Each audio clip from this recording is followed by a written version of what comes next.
Ayan mga ka-viewers, dito po ay nagtatanim ng mga palay. Dito po ito sa Barangay Dampay. So pag panahon po ng tag-ulan, busy po ang mga tao dito sa Barangay Dampay sa pagtatanim ng mga palay. Bali, kakilala po natin yung may-ari dito ng nagpapatanim.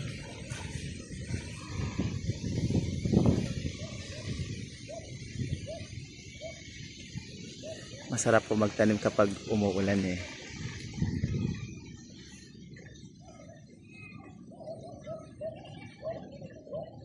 Ayan. Mga ka-viewers, ganito ang buhay sa probinsya. Busy po. Ayan, yung mga dinarani po o yung punla. Itatanim po nila yan. Hanggang mga siguro bandang 2:00 siguro tapos na rin ito mga ka-viewers. Pupuntahan natin. Ayan mga ka-viewers, so habang umuulan, mas masarap magtanim po mga ka-viewers. Ganito ang buhay dito sa countryside po, dito sa probinsya. Mas malakas ang ulan, mas masarap magtanim. Ngayon po, nandito po yung nagpapatanim. I-video natin siya. Ayan po, kikikain po tayo mamaya. Ayan mga ka-viewers, so taga Binabalyan yata itong mga nagtatanim, no? Okay. Pero ang lupa ay sa Dampay. Okay. Mga ka-viewers. Mamaya, ito po, nataniman na po nila yan, no? Hanggang dyan. Nataniman na po nila. Madam po ang may-ari nitong ano po, tinataniman na palay. Siya nagpapatanim po. Mga ka-viewers. Gusto ko nga din magtanim mga ka-viewers eh. Susubukan natin mamaya kung alam ko pang magtanim ng palay mga ka-viewers. Yati po, ito po yung merinda nila dito mga ka-viewers. Yan, sopas para sa malamig na panahon. Pero medyo sumisikat na yung araw ngayon mga ka-viewers. Napakasarap, kakain po tayo ng sopas nila ngayon. Siyempre, samantalahin na rin natin yung pagkakataon na kakilala natin yung nagpapatanim. Dahil kung hindi, mahihiya po tayong lumapit dito sa kanilang kaldero at manghingi ng sopas. Ayan po mga ka-viewers. Ayan po. Ganito po ang buhay dito sa probinsya. Ayan, no? Kita nyo po yan. Ayan. Diyan tayo nanggaling kanina sa daan. Yan po yung papata. Mga bandang 2:00 tapos na ito. Punit na nila itong itong area na pinagtaniman. Meron bang 1 hektarya to, Ate Kat? Wala, no? 0.4 lang ang 0.4, okay. Lupa nyo talaga itong pinagtataniman? yung sa lola ko. Kay Lola Claring? Hindi, sa lola ko sa Perfecto Ichipari. Okay. Tatay ni Claring. Okay. Bali, ito yung binigay nila sa part ng mama ko. Ng mama mo. Ito yung pamanang tunay, no? Okay, mga ka-viewers, napakapalad talaga ng Madam Cathy kasi meron silang mga pamanang na pagtaniman ng mga palay. Ayan po, kahit na medyo may ulan, tuloy lang ang laban ng ating mga magsasaka. Para sa bayan po yan, mga kababayan natin, mga ka-viewers. Opo, iba talagang sigurado yung bigas. Sa panahon ngayon na ang mahal-mahal na ng bigas at pag may sarili kang tanim, siguradong hindi ka magugutom mga ka-viewers. Ayan po, dito ang ganda-ganda ho dito mga ka-viewers. Ang ganda-ganda, ang ganda-ganda. Yeah.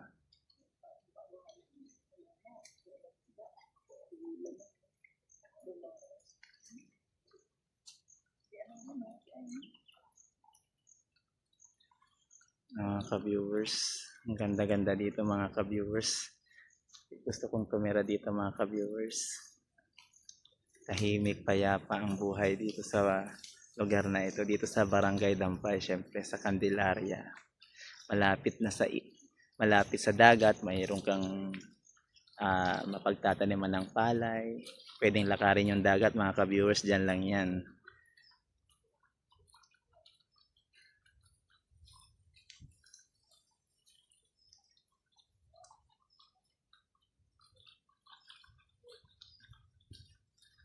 Ito yung gustong-gusto ng mga magsasakay, yung may ulan. Ito naman ang ayaw ng mga nasa dagat. Pag mayroong bagyo, talagang hindi sila makapag-isda. Pero ito naman sa mga mangingisda at bibihira nga yung ulan sa panahon ngayon, sinasamantala nila yung pagtatanim at may tubig yung mga bukid, mga ka-viewers.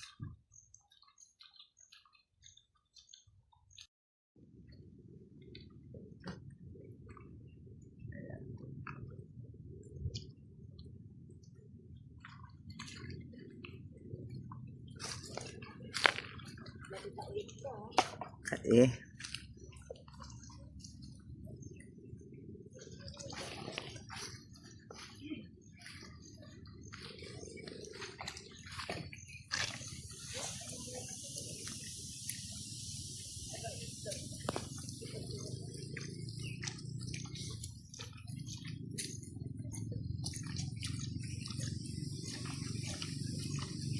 Literal na magtanim ay di biro.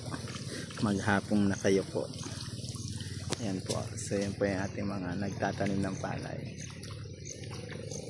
Yan ang buhay probinsya po. Countryside living. Talagang napakasaya po. Time out muna tayo sa pagpupukot dahil may bagyo. Dito muna tayo sa mga nagtatanim.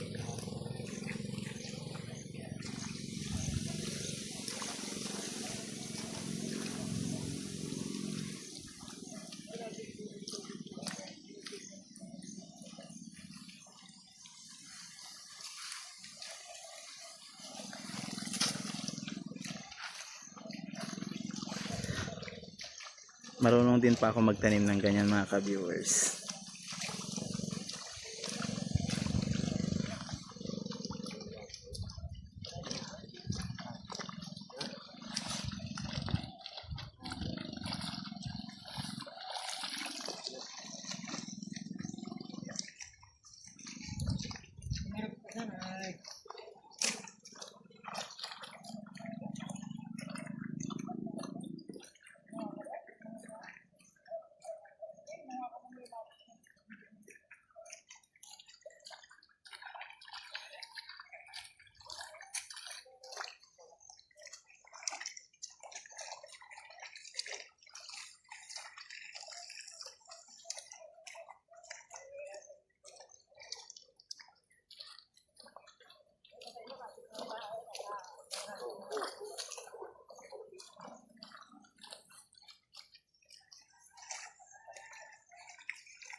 Kuya, ilang taon na po kayo nagtatanim?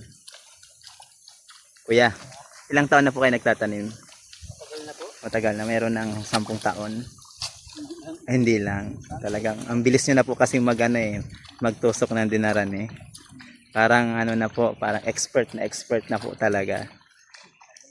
Opo, kuya, ang galing-galing nyo magtanim. Ayan, doon pa sa kabila, sinisimulan na rin nila yan doon.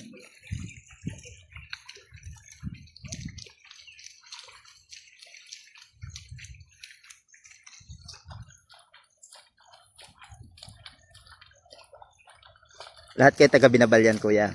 Okay.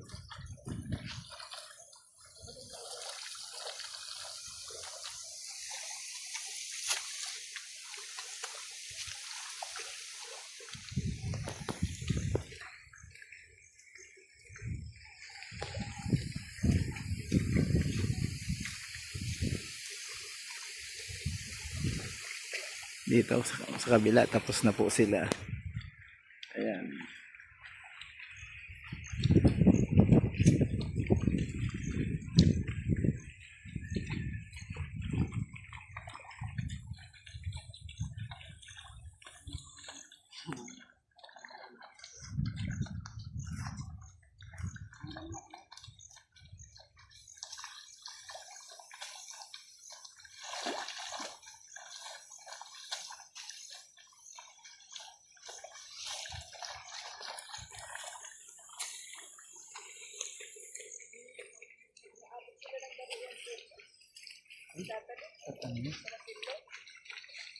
Expert na sila. Ang bibilis nila magtusok ng dinarani eh. Kabisira nila, wala siya. Meron siya sa isang nag-aararo siya. Ah, Sa bukas, magtatalim ulit sila doon sa kabila. yun ang gusto ko din makita yung nag-aararat yun ang ibibideo. Maghapon kami dito. Tapos pinulit niya ng ano, pagdating kanina, gumagari din na siya ngayon para sa araw na ito. Meron na siyang ano yung parang blower, pag may parang ng tubig. Hmm? May blower, parang ano. Ito. Kasi hindi ko alam kung paano. Tapos na siya. Parang bulit na lang.